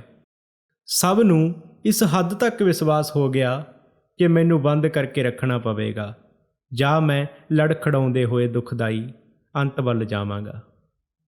ਕਿੰਨਾ ਹਨੇਰਾ ਹੁੰਦਾ ਹੈ ਸੂਰਜ ਦੇ ਚੜ੍ਹਨ ਤੋਂ ਪਹਿਲਾਂ। ਅਸਲ ਵਿੱਚ ਇਹ ਮੇਰੇ ਬੁਰੇ ਸਮੇਂ ਦੇ ਅੰਤ ਦੀ ਸ਼ੁਰੂਆਤ ਸੀ। ਛੇਤੀ ਹੀ ਮੈਂ ਹੋਂਦ ਦੀਆਂ ਨਵੀਆਂ ਛੋਹਾਂ ਵੱਲ ਪੁੱਜਣਾ ਸੀ। ਮੈਨੂੰ ਮੁੜ ਜ਼ਿੰਦਗੀ ਜਿਉਣ ਦਾ ਅਜਿਹਾ ਤਰੀਕਾ ਮਿਲਣਾ ਸੀ ਜਿਸ ਵਿੱਚ ਖੁਸ਼ੀ, ਸ਼ਾਂਤੀ ਅਤੇ ਉਪਯੋਗੀਪਣ ਦਾ ਹੋਣਾ ਸੀ, ਜੋ ਸਮੇਂ ਦੇ ਨਾਲ-ਨਾਲ ਹੋਰ ਹੈਰਾਨੀਜਨਕ ਹੁੰਦਾ ਜਾਣਾ ਸੀ। ਨਵੰਬਰ ਮਹੀਨੇ ਦੇ ਅਖੀਰ ਵਿੱਚ ਮੈਂ ਰਸੋਈ ਵਿੱਚ ਬੈਠਾ ਪੀ ਰਿਹਾ ਸੀ। ਮੈਨੂੰ ਇਹ ਜਾਣ ਕੇ ਤਸੱਲੀ ਹੋਈ ਕਿ ਘਰ ਵਿੱਚ ਬਹੁਤ ਸਾਰੀ ਸ਼ਰਾਬ ਲੁਕੋਈ ਹੋਈ ਹੈ, ਜਿਸ ਨਾਲ ਮੇਰੀ ਉਹ ਰਾਤ ਅਤੇ ਅਗਲਾ ਦਿਨ ਲੰਘ ਜਾਵੇਗਾ। ਮੇਰੀ ਪਤਨੀ ਕੰਮ 'ਤੇ ਗਈ ਹੋਈ ਸੀ। ਮੈਂ ਇਹ ਸੋਚ ਰਿਹਾ ਸੀ ਕਿ ਕੀ ਮੈਂ ਸ਼ਰਾਬ ਦੀ ਬੋਤਲ ਆਪਣੇ ਸਿਰਹਾਣੇ ਲੁਕੋ ਸਕਦਾ ਸੀ। ਸ਼ਾਇਦ ਦਿਨ ਚੜ੍ਹਨ ਤੋਂ ਪਹਿਲਾਂ ਮੈਨੂੰ ਉਸ ਦੀ ਲੋੜ ਪਵੇ। ਟੈਲੀਫੋਨ ਦੀ ਘੰਟੀ ਨੇ ਮੇਰੇ ਖਿਆਲਾਂ ਦੀ ਲੜੀ ਭੰਗ ਕਰ ਦਿੱਤੀ। ਮੇਰੇ ਸਕੂਲ ਦੇ ਪੁਰਾਣੇ ਮਿੱਤਰ ਨੇ ਖੁਸ਼ੀ ਭਰੀ ਆਵਾਜ਼ ਵਿੱਚ ਮੈਨੂੰ ਮਿਲਣ ਆਉਣ ਲਈ ਪੁੱਛਿਆ। ਉਹ ਸੂਫੀ ਸੀ। ਮੈਨੂੰ ਯਾਦ ਆਇਆ ਕਿ ਉਹ ਨਿਊਯਾਰਕ ਇਸ ਹਾਲਤ ਵਿੱਚ ਕਈ ਸਾਲਾਂ ਬਾਅਦ ਆ ਰਿਹਾ ਸੀ। ਮੈਂ ਹੈਰਾਨ ਹੋਇਆ। ਉਸ ਬਾਰੇ ਇਹ ਅਫਵਾਹ ਸੀ ਕਿ ਉਸ ਨੂੰ ਸ਼ਰਾਬੀਪਣ ਦੇ ਪਾਗਲਪਣ ਕਰਕੇ ਬੰਦ ਕੀਤਾ ਗਿਆ ਸੀ। ਮੈਂ ਹੈਰਾਨ ਸੀ ਕਿ ਉਹ ਉੱਥੋਂ ਕਿਵੇਂ ਨਿਕਲਿਆ। ਇਹ ਤਾਂ ਪੱਕਾ ਹੀ ਸੀ ਕਿ ਉਹ ਰਾਤ ਦਾ ਖਾਣਾ ਖਾਵੇਗਾ ਅਤੇ ਮੈਂ ਫਿਰ ਉਸ ਨਾਲ ਖੁੱਲ੍ਹ ਕੇ ਪੀ ਸਕਾਂਗਾ। ਉਸ ਦੀ ਸੁਵਿਧਾ ਬਾਰੇ ਧਿਆਨ ਦੇਣ ਦੀ ਬਜਾਏ ਮੈਂ ਪੁਰਾਣੇ ਦਿਨਾਂ ਦੀਆਂ ਯਾਦਾਂ ਵਿੱਚ ਖੁੱਭ ਗਿਆ। ਇੱਕ ਉਹ ਦਿਨ ਵੀ ਸੀ ਜਦ ਅਸੀਂ ਆਪਣਾ ਸ਼ਰਾਬ ਦਾ ਦੌਰ ਪੂਰਾ ਕਰਨ ਲਈ ਹਵਾਈ ਜਹਾਜ਼ ਕਿਰਾਏ 'ਤੇ ਲਿਆ ਸੀ। ਉਸ ਦਾ ਆਉਣਾ ਇਸ ਰੁੱਖੇ ਅਤੇ ਅਣਉਪਜਾਊ ਰੇਗਿਸਤਾਨ ਵਿੱਚ ਇੱਕ ਹਰਿਆਲੀ ਦੀ ਰਾਹਤ ਵਾਂਗ ਸੀ। ਹਾਂ, ਮਾਰੂਥਲ ਵਿੱਚ ਹਰਿਆਲੀ। ਸ਼ਰਾਬੀ ਇੰਜ ਹੀ ਹੁੰਦੇ ਹਨ। ਦਰਵਾਜ਼ਾ ਖੋਲ੍ਹਿਆ ਅਤੇ ਉਹ ਸਾਹਮਣੇ ਖੜਾ ਸੀ ਅਤੇ ਉਹਦੇ ਚਿਹਰੇ 'ਤੇ ਇੱਕ ਚਮਕ ਸੀ। ਉਸ ਦੀਆਂ ਅੱਖਾਂ ਕੁਝ ਕਹਿ ਰਹੀਆਂ ਸਨ। ਉਸ ਵਿੱਚ ਆਇਆ ਪਰਿਵਰਤਨ ਵਿਆਖਿਆ ਤੋਂ ਪਰੇ ਸੀ। ਹੋਇਆ ਕੀ ਸੀ? ਮੈਂ ਮੇਜ਼ 'ਤੇ ਉਸ ਵੱਲ ਇੱਕ ਪੈਗ ਸਰਕਾਇਆ। ਉਸਨੇ ਨਾਂਹ ਕਰ ਦਿੱਤੀ। ਮੈਂ ਨਿਰਾਸ਼ ਹੋਇਆ, ਪਰ ਮੇਰੀ ਜਾਣਨ ਦੀ ਇੱਛਾ ਵਧੀ। ਮੈਂ ਹੈਰਾਨ ਸੀ ਕਿ ਉਸ ਨੂੰ ਕੀ ਹੋਇਆ। ਉਹ ਹੁਣ ਪਹਿਲੇ ਵਰਗਾ ਨਹੀਂ ਰਿਹਾ ਸੀ। ਮੈਂ ਉਸ ਨੂੰ ਪੁੱਛਿਆ, ਚੱਲ ਦੱਸ, ਇਹ ਸਭ ਕਿਵੇਂ ਹੋਇਆ? ਉਸਨੇ ਮੇਰੇ ਵੱਲ ਟਿਕਟਿਕੀ ਬੰਨ੍ਹ ਕੇ ਵੇਖਿਆ। ਉਸਨੇ ਮੁਸਕਰਾਉਂਦਿਆਂ ਬੜੇ ਸਾਦੇ ਤਰੀਕੇ ਨਾਲ ਕਿਹਾ, ਮੈਂ ਨਾਮ ਲੈ ਲਿਆ ਹੈ। ਮੈਂ ਹੱਕਾ ਬੱਕਾ ਰਹਿ ਗਿਆ। ਅੱਛਾ, ਤਾਂ ਇਹ ਗੱਲ ਸੀ। ਪਿਛਲੀ ਗਰਮੀਆਂ ਇਸ 'ਤੇ ਸ਼ਰਾਬ ਦਾ ਭੂਤ ਸਵਾਰ ਸੀ ਅਤੇ ਸ਼ਾਇਦ ਇਸ ਵਾਰ ਧਰਮ ਦਾ। ਉਸ ਦੀਆਂ ਅੱਖਾਂ ਵਿੱਚ ਚਮਕ ਅਤੇ ਅੰਦਰ ਜਿਵੇਂ ਇੱਕ ਤੇਜ਼ ਸੀ। ਇਹ ਉਸ ਨੂੰ ਹੀ ਮੁਬਾਰਕ। ਉਹ ਜੋ ਮਰਜ਼ੀ ਕਹਿੰਦਾ ਰਹੇ, ਉਸ ਦੇ ਭਾਸ਼ਣ ਤੋਂ ਕਿਤੇ ਲੰਬਾ ਮੇਰਾ ਸ਼ਰਾਬ ਦਾ ਦੌਰ ਚੱਲਣਾ ਸੀ। ਪਰ ਉਹ ਕੁਝ ਫਾਲਤੂ ਨਹੀਂ ਬੋਲਿਆ। ਅਸਲ ਵਿੱਚ ਉਸਨੇ ਦੱਸਿਆ ਕਿ ਕਿਵੇਂ ਦੋ ਵਿਅਕਤੀਆਂ ਨੇ ਅਦਾਲਤ ਵਿੱਚ ਪੇਸ਼ ਹੋ ਕੇ ਜੱਜ ਨੂੰ ਉਸ ਦੀ ਸਜ਼ਾ ਮਾਫ਼ ਕਰਨ ਲਈ ਪ੍ਰੇਰਿਤ ਕੀਤਾ। ਉਹਨਾਂ ਨੇ ਅਮਲੀ ਤੌਰ 'ਤੇ ਅਪਣਾਏ ਜਾਣ ਵਾਲਾ ਇੱਕ ਸਧਾਰਨ ਧਾਰਮਿਕ ਪ੍ਰੋਗਰਾਮ ਦੱਸਿਆ।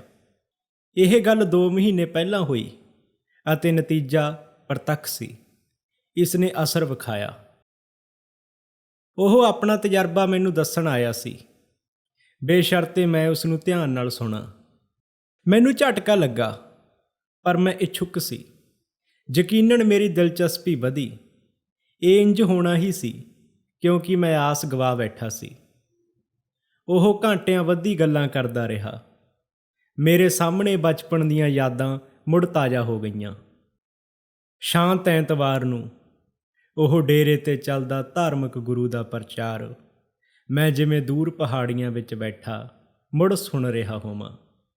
ਉਹ ਨਸ਼ੇ ਨਾ ਕਰਨ ਦੀ ਸਹੁੰ ਜੋ ਮੈਂ ਕਦੇ ਨਹੀਂ ਚੁੱਕੀ ਸੀ, ਮੇਰੇ ਦਾਦਾ ਜੀ ਦੀ ਧਾਰਮਿਕ ਲੋਕਾਂ ਅਤੇ ਉਹਨਾਂ ਦੀਆਂ ਕਰਤੂਤਾਂ ਦੀ ਨਿੰਦਿਆ, ਉਹਨਾਂ ਦਾ ਕਹਿਣਾ ਕਿ ਕੁਦਰਤ ਦਾ ਆਪਣਾ ਇੱਕ ਸੰਗੀਤ ਹੁੰਦਾ ਹੈ, ਇਸ ਤੋਂ ਇਨਕਾਰ ਕਰਨਾ ਕਿ ਇਹ ਧਾਰਮਿਕ ਪ੍ਰਚਾਰਕ ਦਾ ਹੀ ਹੱਕ ਹੈ ਕਿ ਉਹ ਦੱਸੇ ਕਿ ਇਸ ਸੰਗੀਤ ਨੂੰ ਕਿਵੇਂ ਸੁਣਿਆ ਜਾਵੇ। ਮਰਦੇ ਦਮ ਤੱਕ ਇਹਨਾਂ ਵਿਚਾਰਾਂ ਨੂੰ ਨਿਡਰਤਾ ਨਾਲ ਪ੍ਰਗਟ ਕਰਦੇ ਰਹਿਣਾ। ਇਹ ਪੁਰਾਣੀਆਂ ਯਾਦਾਂ ਮੁੜ ਉੱਭਰ ਆਈਆਂ। ਇਹਨਾਂ ਯਾਦਾਂ ਨੇ ਮੈਨੂੰ ਬੇਚੈਨ ਕਰ ਦਿੱਤਾ। ਪੁਰਾਣੇ ਵਿਚੈਸਟਰ ਗਿਰਜਾ ਘਰ ਵਿੱਚ ਲੜਾਈ ਦੇ ਸਮੇਂ ਬਿਤਾਇਆ ਉਹ ਦਿਨ ਮੁੜ ਯਾਦ ਆ ਗਿਆ। ਮੈਂ ਹਮੇਸ਼ਾ ਹੀ ਆਪਣੇ ਤੋਂ ਵੱਡੀ ਸ਼ਕਤੀ 'ਤੇ ਯਕੀਨ ਰੱਖਦਾ ਸੀ। ਮੈਂ ਇਹਨਾਂ ਗੱਲਾਂ ਬਾਰੇ ਅਕਸਰ ਸੋਚਦਾ ਹੁੰਦਾ ਸੀ। ਮੈਂ ਨਾਸਤਿਕ ਨਹੀਂ ਸੀ। ਕੁਝ ਲੋਕ ਹੁੰਦੇ ਹਨ। ਇਸ ਗੱਲ ਦਾ ਮਤਲਬ ਹੈ ਉਹ ਬੜੀ ਅਜੀਬੋ-ਗਰੀਬ ਧਾਰਨਾ ਵਿੱਚ ਵਿਸ਼ਵਾਸ ਰੱਖਦੇ ਹਨ ਕਿ ਇਹ ਬ੍ਰਹਿਮੰਡ ਜ਼ੀਰੋ ਤੋਂ ਪੈਦਾ ਹੋਇਆ ਹੈ ਅਤੇ ਬਿਨਾਂ ਕਿਸੇ ਮਕਸਦ ਤੋਂ ਭੱਜੀ ਜਾ ਰਿਹਾ ਹੈ। ਮੇਰੇ ਬੁੱਧੀਜੀਵੀ ਨਾਇਕ, ਰਸਾਇਣ ਸ਼ਾਸਤਰੀ, ਖਗੋਲ ਸ਼ਾਸਤਰੀ, ਇੱਥੋਂ ਤੱਕ ਕਿ ਵਿਕਾਸ ਸ਼ਾਸਤਰੀਆਂ ਦਾ ਇਹ ਸੁਝਾਅ ਸੀ ਕਿ ਬੜੇ ਵਿਸ਼ਾਲ ਨਿਯਮ ਅਤੇ ਤਾਕਤਾਂ ਦਾ ਸ੍ਰਿਸ਼ਟੀ ਦੇ ਸੰਚਾਲਨ ਵਿੱਚ ਯੋਗਦਾਨ ਹੈ। ਸਾਰੀਆਂ ਵਿਰੋਧੀ ਧਾਰਨਾਵਾਂ ਦੇ ਬਾਵਜੂਦ ਮੈਨੂੰ ਇਸ ਗੱਲ 'ਤੇ ਕੋਈ ਸ਼ੱਕ ਨਹੀਂ ਸੀ ਕਿ ਇਹਨਾਂ ਸਾਰੀਆਂ ਗੱਲਾਂ ਪਿੱਛੇ ਇੱਕ ਉੱਚ ਉਦੇਸ਼ ਅਤੇ ਲੈਅ ਹੈ। ਮੈਨੂੰ ਸਿਰਫ ਇੱਕ ਬ੍ਰਹਿਮੰਡ ਦੀ ਸ਼ਕਤੀ 'ਤੇ ਵਿਸ਼ਵਾਸ ਕਰਨਾ ਸੀ ਜੋ ਸਮੇਂ ਅਤੇ ਸੀਮਾ ਦੀ ਹੋਂਦ ਤੋਂ ਪਰੇ ਹੈ। ਮੈਂ ਸਿਰਫ ਇੱਥੋਂ ਤੱਕ ਹੀ ਸਮਝ ਸਕਿਆ। ਇਸ ਤੋਂ ਬਾਅਦ ਮੈਂ ਦੁਨੀਆ ਦੇ ਧਰਮਾਂ ਅਤੇ ਧਾਰਮਿਕ ਆਗੂਆਂ ਤੋਂ ਵੱਖ ਹੋ ਗਿਆ। ਜਦੋਂ ਉਹ ਰੱਬ ਦੀ ਗੱਲ ਕਰਦੇ ਜੋ ਮੇਰੇ ਲਈ ਨਿੱਜੀ ਸੀ, ਜਿਹੜਾ ਪਿਆਰ, ਉੱਤਮ ਮਨੁੱਖੀ ਤਾਕਤ ਅਤੇ ਸਿਹਤ ਦਾ ਪ੍ਰਤੀਕ ਸੀ, ਤਾਂ ਮੈਂ ਚਿੜ ਜਾਂਦਾ ਅਤੇ ਆਪਣੀ ਸੋਚ ਨੂੰ ਅਜਿਹੇ ਵਿਚਾਰਾਂ ਤੋਂ ਪਰੇ ਹਟਾ ਲੈਂਦਾ। ਮੈਂ ਈਸਾ ਮਸੀਹ ਨੂੰ ਇੱਕ ਮਹਾਨ ਵਿਅਕਤੀ ਮੰਨਦਾ ਸੀ, ਨਾ ਕਿ ਉਸ ਦੇ ਪੈਰੋਕਾਰਾਂ ਵਾਂਗ ਜੋ ਉਸ ਨੂੰ ਰੱਬ ਮੰਨਦੇ ਸਨ। ਉਸ ਦੀਆਂ ਨੈਤਿਕ ਸਿੱਖਿਆਵਾਂ ਬਹੁਤ ਉੱਚ ਪੱਧਰ ਦੀਆਂ ਹਨ। ਮੈਂ ਉਹਨਾਂ ਵਿੱਚੋਂ ਕੁਝ ਸਿੱਖਿਆਵਾਂ ਨੂੰ ਅਪਣਾ ਲਿਆ ਜੋ ਮੈਨੂੰ ਸੌਖੀਆਂ ਜਾਪੀਆਂ, ਬਾਕੀਆਂ ਵੱਲ ਮੈਂ ਧਿਆਨ ਨਹੀਂ ਦਿੱਤਾ। ਧਰਮ ਦੇ ਨਾਂ 'ਤੇ ਹੋਈਆਂ ਲੜਾਈਆਂ, ਸਾੜ ਫੂਕ ਅਤੇ ਧੋਖਾਧੜੀ ਮੈਨੂੰ ਦੁਖੀ ਕਰ ਦਿੰਦੀਆਂ। ਮੈਂ ਇਮਾਨਦਾਰੀ ਨਾਲ ਸ਼ੱਕ ਕਰਦਾ ਕਿ ਕੀ ਕਦੇ ਕਿਸੇ ਤਰ੍ਹਾਂ ਵੀ ਧਰਮ ਨੇ ਮਾਨਵਤਾ ਦਾ ਕੁਝ ਸਵਾਰਿਆ ਹੈ।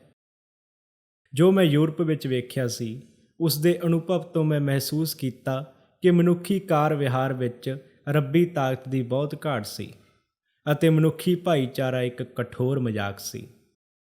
ਜੇ ਕੋਈ ਸ਼ੈਤਾਨ ਹੈ ਤਾਂ ਉਹ ਸਾਰੀ ਦੁਨੀਆ ਨੂੰ ਚਲਾਉਣ ਵਾਲਾ ਜਾਪਦਾ ਹੈ ਅਤੇ ਉਹੀ ਮੇਰੇ ਤੇ ਹਾਵੀ ਹੋ ਚੁੱਕਿਆ ਸੀ। ਪਰ ਮੇਰਾ ਦੋਸਤ ਮੇਰੇ ਸਾਹਮਣੇ ਬੈਠਾ ਸੀ ਅਤੇ ਉਸਨੇ ਬੜੇ ਨਿਸ਼ਚੇ ਨਾਲ ਇਹ ਐਲਾਨ ਕੀਤਾ ਕਿ ਰੱਬ ਨੇ ਉਸ 'ਤੇ ਬਹੁਤ ਮਿਹਰ ਕੀਤੀ ਹੈ ਜੋ ਆਪ ਆਪਣੇ 'ਤੇ ਨਹੀਂ ਕਰ ਸਕਦਾ ਸੀ। ਉਸ ਦੀ ਮਨੁੱਖੀ ਸ਼ਕਤੀ ਅਸਫਲ ਹੋ ਚੁੱਕੀ ਸੀ। ਡਾਕਟਰਾਂ ਨੇ ਉਸ ਨੂੰ ਲਾਇਲਾਜ ਕਰਾਰ ਦੇ ਦਿੱਤਾ ਸੀ। ਸਮਾਜ ਉਸ ਨੂੰ ਕੈਦ ਕਰਨ ਲਈ ਤਿਆਰ ਸੀ।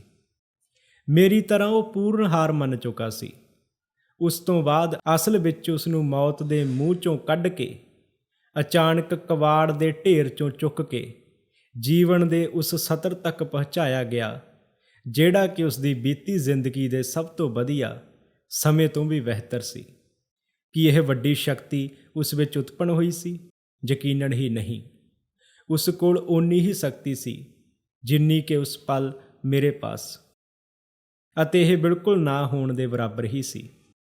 ਇਹ ਗੱਲ ਨੇ ਮੈਨੂੰ ਪਟਕਾ ਮਾਰਿਆ। ਇੰਜ ਮਹਿਸੂਸ ਹੋਣ ਲੱਗਾ ਕਿ ਧਾਰਮਿਕ ਲੋਕ ਸੱਚਮੁੱਚ ਹੀ ਸਹੀ ਸਨ। ਇੱਕ ਮਨੁੱਖੀ ਹਿਰਦੇ ਵਿੱਚ ਕੁਝ ਅਜਿਹਾ ਹੋਇਆ ਜਿਸ ਨੇ ਅਸੰਭਵ ਨੂੰ ਸੰਭਵ ਕਰ ਦਿੱਤਾ। ਚਮਤਕਾਰਾਂ ਬਾਰੇ ਉਸੇ ਵੇਲੇ ਮੇਰੇ ਵਿਚਾਰਾਂ ਵਿੱਚ ਪ੍ਰਭਾਵਸ਼ਾਲੀ ਬਦਲਾਅ ਆਇਆ। ਸੜੇ ਬੁਸੇ ਸਮੇਂ ਨੂੰ ਕੀ ਯਾਦ ਕਰਨਾ। ਮੇਰੇ ਸਾਹਮਣੇ ਰਸੋਈ ਵਿੱਚ ਇੱਕ ਜਿਉਂਦਾ ਜਾਗਦਾ ਚਮਤਕਾਰ ਬੈਠਾ ਸੀ। ਉਸਨੇ ਬਹੁਤ ਸਾਰੀਆਂ ਵਧੀਆ ਗੱਲਾਂ ਦੱਸੀਆਂ। ਮੈਂ ਵੇਖਿਆ ਕਿ ਮੇਰਾ ਦੋਸਤ ਅੰਦਰੂਨੀ ਤੌਰ 'ਤੇ ਪਹਿਲਾਂ ਨਾਲੋਂ ਜ਼ਿਆਦਾ ਦ੍ਰਿੜ ਸੀ। ਉਸ ਦੀਆਂ ਧਾਰਨਾਵਾਂ ਹੁਣ ਹੋਰ ਸਨ। ਉਸ ਦੀਆਂ ਜੜ੍ਹਾਂ ਨੇ ਇੱਕ ਨਵੀਂ ਪਕੜ ਲੈ ਲਈ ਸੀ। ਮੇਰੇ ਦੋਸਤ ਦੀ ਜਿਉਂਦੀ ਜਾਗਦੀ ਮਿਸਾਲ ਹੁੰਦਿਆਂ ਹੋਇਆਂ ਵੀ ਮੇਰੇ ਅੰਦਰ ਪੁਰਾਣੀਆਂ ਧਾਰਨਾਵਾਂ ਅਜੇ ਵੀ ਬਚੀਆਂ ਖੁਚੀਆਂ ਸਨ। ਰੱਬ ਸ਼ਬਦ ਤੋਂ ਮੈਨੂੰ ਅਜੇ ਵੀ ਘਿਰਨਾ ਹੁੰਦੀ। ਜਦੋਂ ਮੇਰੇ ਅਤੇ ਰੱਬ ਦੇ ਨਿੱਜੀ ਸੰਬੰਧਾਂ ਬਾਰੇ ਵਿਚਾਰ ਦਰਸਾਇਆ ਜਾਂਦਾ ਤਾਂ ਇਹ ਭਾਵਨਾ ਹੋਰ ਡੂੰਘੀ ਹੋ ਜਾਂਦੀ। ਮੈਨੂੰ ਇਹ ਵਿਚਾਰ ਪਸੰਦ ਨਹੀਂ ਸੀ। ਮੈਂ ਕੁਝ ਧਾਰਨਾਵਾਂ ਬਾਰੇ ਤਾਂ ਸੋਚ ਸਕਦਾ ਸੀ, ਜਿਵੇਂ ਕਿ ਸਿਰਜਣਹਾਰ, ਹਿਮੰਡ ਦਾ ਚਾਲਕ ਜਾਂ ਕੁਦਰਤ ਦਾ ਸਾਰ, ਪਰ ਮੈਂ ਇਸ ਵਿਚਾਰ ਦੀ ਵਿਰੋਧਤਾ ਕਰਦਾ ਕਿ ਉਹ ਸਵਰਗਾਂ ਵਿੱਚ ਬੈਠਾ ਕੋਈ ਧਰਮਰਾਜ ਹੈ, ਭਾਵੇਂ ਉਸ ਦਾ ਪਿਆਰ ਕਰਨ ਦਾ ਅੰਦਾਜ਼ ਕਿੰਨਾ ਵੀ ਸੁਚੱਜਾ ਕਿਉਂ ਨਾ ਹੋਵੇ। ਮੈਂ ਉਸ ਤੋਂ ਬਾਅਦ ਕਈ ਲੋਕਾਂ ਨਾਲ ਵਿਚਾਰ ਸਾਂਝੇ ਕੀਤੇ ਅਤੇ ਵੇਖਿਆ ਕਿ ਉਹ ਵੀ ਮੇਰੇ ਵਾਂਗ ਹੀ ਮਹਿਸੂਸ ਕਰਦੇ ਹਨ। ਮੇਰੇ ਦੋਸਤ ਨੇ ਸਲਾਹ ਦਿੱਤੀ, ਜੋ ਉਸ ਵੇਲੇ ਇੱਕ ਨਵਾਂ ਖਿਆਲ ਜਾਪਦਾ ਸੀ। ਉਸਨੇ ਕਿਹਾ, ਤੂੰ ਰੱਬ ਬਾਰੇ ਆਪਣੀ ਹੀ ਧਾਰਨਾ ਕਿਉਂ ਨਹੀਂ ਚੁਣ ਲੈਂਦਾ? ਇਸ ਗੱਲ ਦਾ ਮੇਰੇ ਮਨ 'ਤੇ ਡੂੰਘਾ ਅਸਰ ਹੋਇਆ। ਇਸ ਨੇ ਮੇਰੇ ਸਿਆਣੇਪਣ ਦੇ ਉਸਾਰੇ ਖਿਆਲੀ ਪਲਾਓ ਨੂੰ ਢਹਿ ਢੇਰੀ ਕਰ ਦਿੱਤਾ, ਜਿਨ੍ਹਾਂ ਦੀ ਓਟ ਲੈ ਕੇ ਮੈਂ ਕਈ ਸਾਲਾਂ ਤੋਂ ਡਿੱਗਦਿਆਂ ਢਹਿੰਦਿਆਂ ਜੀ ਰਿਹਾ ਸੀ। ਅਖੀਰ ਮੈਂ ਚਾਨਣੇ 'ਚ ਖੜਾ ਸੀ। ਇਹ ਕੇਵਲ ਆਪਣੇ ਤੋਂ ਇੱਕ ਵੱਡੀ ਤਾਕਤ 'ਤੇ ਵਿਸ਼ਵਾਸ ਕਰਨ ਦੀ ਇੱਛਾ ਦੀ ਹੀ ਗੱਲ ਸੀ। ਸ਼ੁਰੂਆਤ ਕਰਨ ਲਈ ਇਸ ਤੋਂ ਵੱਧ ਮੇਰੇ ਲਈ ਕਿਸੇ ਹੋਰ ਚੀਜ਼ ਦੀ ਲੋੜ ਨਹੀਂ ਸੀ। ਮੈਂ ਮਹਿਸੂਸ ਕੀਤਾ ਕਿ ਇਸੇ ਵਿਚਾਰ ਤੋਂ ਅੱਗੇ ਵਧਿਆ ਜਾ ਸਕਦਾ ਸੀ। ਪੂਰਨ ਇੱਛਾ ਦੀ ਨੀਂਹ ਉੱਪਰ ਮੈਂ ਉਹ ਉਸਾਰ ਸਕਦਾ ਸੀ ਜੋ ਮੈਂ ਆਪਣੇ ਦੋਸਤ ਵਿੱਚ ਪਾਇਆ। ਕੀ ਮੈਂ ਇਸ ਨੂੰ ਪ੍ਰਾਪਤ ਕਰ ਸਕਾਂਗਾ?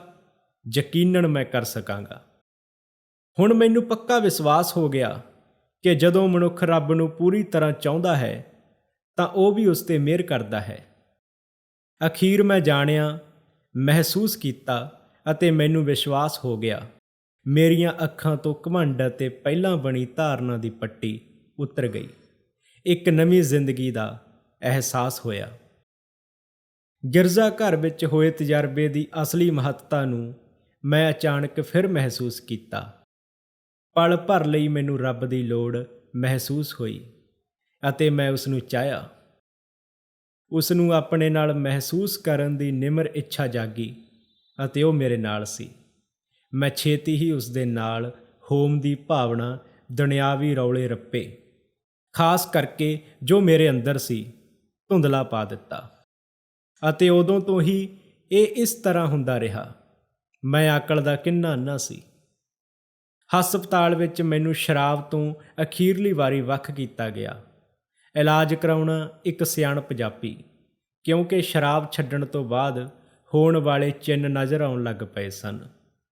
ਉੱਥੇ ਮੈਂ ਰੱਬ ਅੱਗੇ, ਜਿਸ ਤਰ੍ਹਾਂ ਵੀ ਮੈਂ ਉਸ ਵੇਲੇ ਉਸ ਨੂੰ ਸਮਝਦਾ ਸੀ, ਬੜੀ ਨਿਮਰਤਾ ਸਹਿਤ ਆਪਣੇ ਆਪ ਨੂੰ ਸਮਰਪਿਤ ਕੀਤਾ ਕਿ ਉਹ ਜਿਵੇਂ ਚਾਹੇ ਮੈਨੂੰ ਰੱਖੇ। ਮੈਂ ਬਿਨਾਂ ਕਿਸੇ ਸ਼ਰਤ ਤੋਂ ਆਪਣੇ ਆਪ ਨੂੰ ਉਸ ਰੱਬ ਦੇ ਹਵਾਲੇ ਕਰ ਦਿੱਤਾ। ਮੈਂ ਪਹਿਲੀ ਵਾਰ ਇਹ ਮੰਨਿਆ ਕਿ ਮੈਂ ਕੁਝ ਨਹੀਂ ਸੀ ਅਤੇ ਰੱਬ ਤੋਂ ਬਿਨਾਂ ਮੇਰੀ ਕੋਈ ਹੋਂਦ ਨਹੀਂ ਸੀ।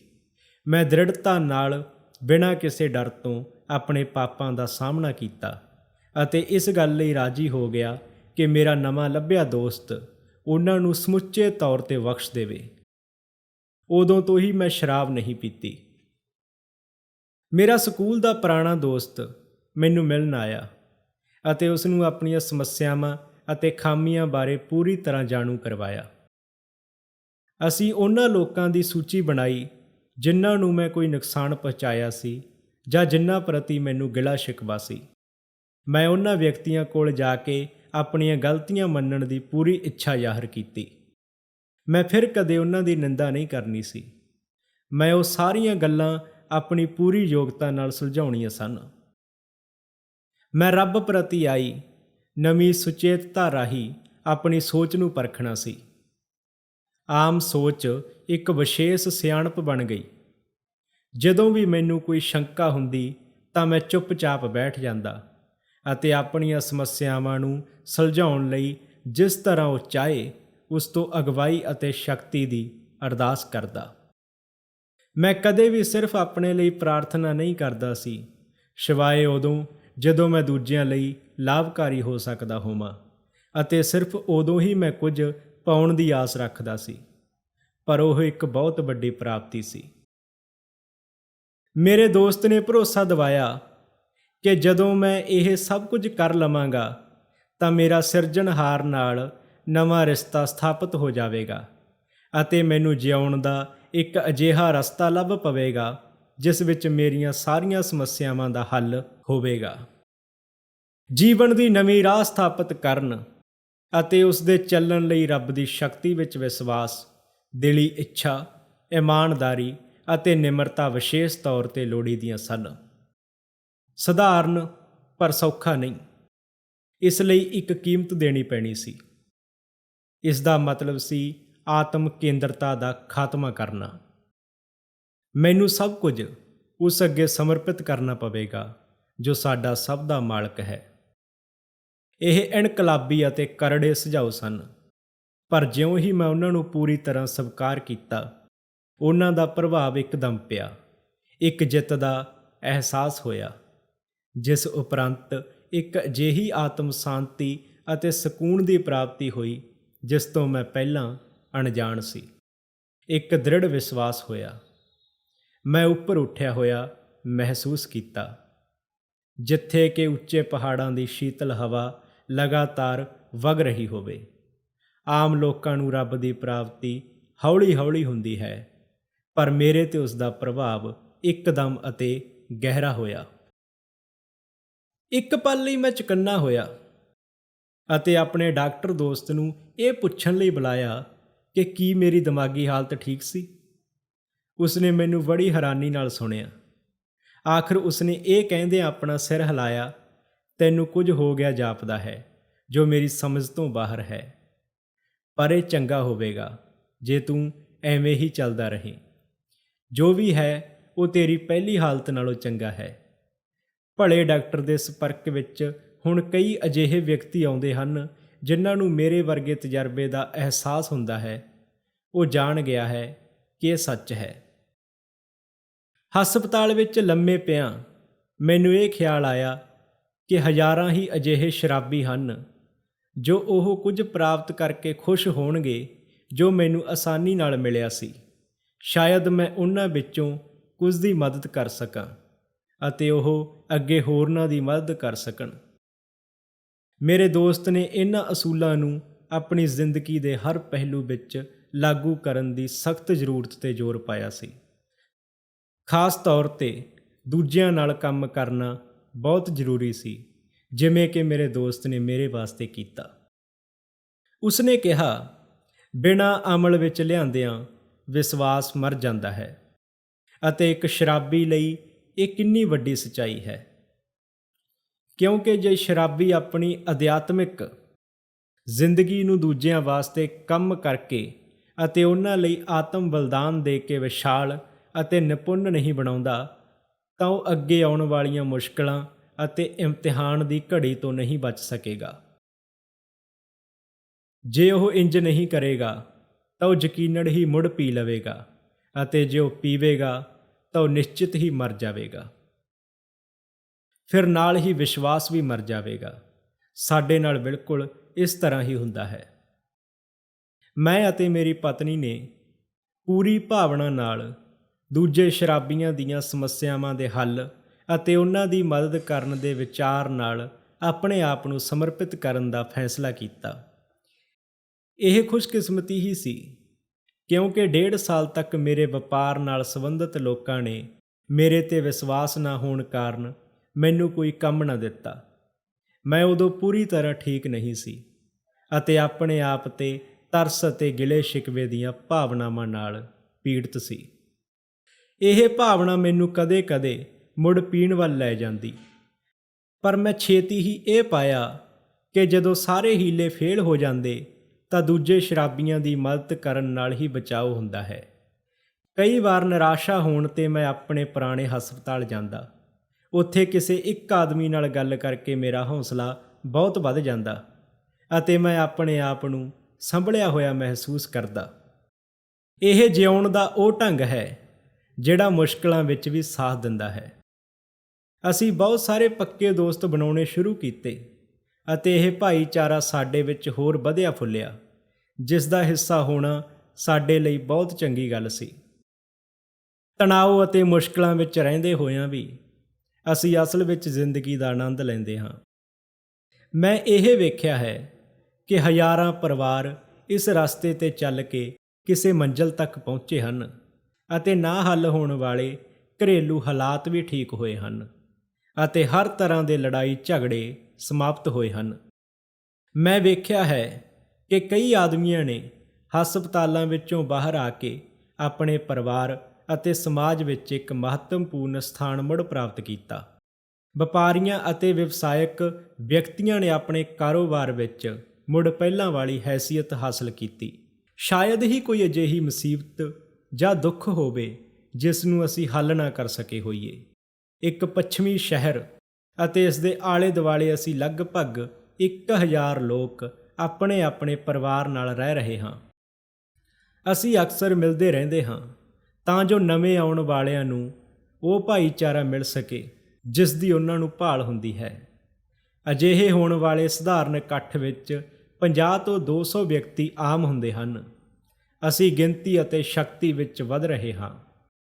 ਸ਼ਰਾਬ ਵਿੱਚ ਡੁੱਬੇ ਸ਼ਰਾਬੀ ਨੂੰ ਕੋਈ ਪਿਆਰ ਨਹੀਂ ਕਰਦਾ। ਸਾਡਾ ਉਹਨਾਂ ਨਾਲ ਸੰਘਰਸ਼ ਕਦੇ ਮੁਸ਼ਕਲ, ਕਦੇ ਹਾਸੋਹੀਣਾ ਅਤੇ ਕਦੇ ਦੁਖਦਾਈ ਹੁੰਦਾ। ਇੱਕ ਵਿਚਾਰੇ ਸ਼ਰਾਬੀ ਨੇ ਮੇਰੇ ਘਰ ਆਤਮ ਹੱਤਿਆ ਕਰ ਲਈ। ਉਹ ਸਾਡੇ ਜੀਵਨ ਢੰਗ ਨੂੰ ਨਾ ਤਾਂ ਅਪਣਾ ਸਕਿਆ ਅਤੇ ਨਾ ਹੀ ਸਮਝ ਸਕਿਆ। ਇਸ ਬਾਰੇ ਬਹੁਤ ਕੁਝ ਖੁਸ਼ਗਵਾਰ ਵੀ ਹੈ। ਮੈਨੂੰ ਜਾਪਦਾ ਹੈ ਕਿ ਕਈ ਲੋਕ ਸਾਡੀ ਦੁਨੀਆਦਾਰੀ ਅਤੇ ਚੰਚਲਤਾ 'ਤੇ ਬੜੇ ਹੈਰਾਨ ਹੁੰਦੇ ਹੋਣਗੇ, ਪਰ ਇਸ ਦੀ ਤਹਿ ਵਿੱਚ ਬਹੁਤ ਜ਼ਿਆਦਾ ਗੰਭੀਰਤਾ ਛੁਪੀ ਹੋਈ ਹੈ।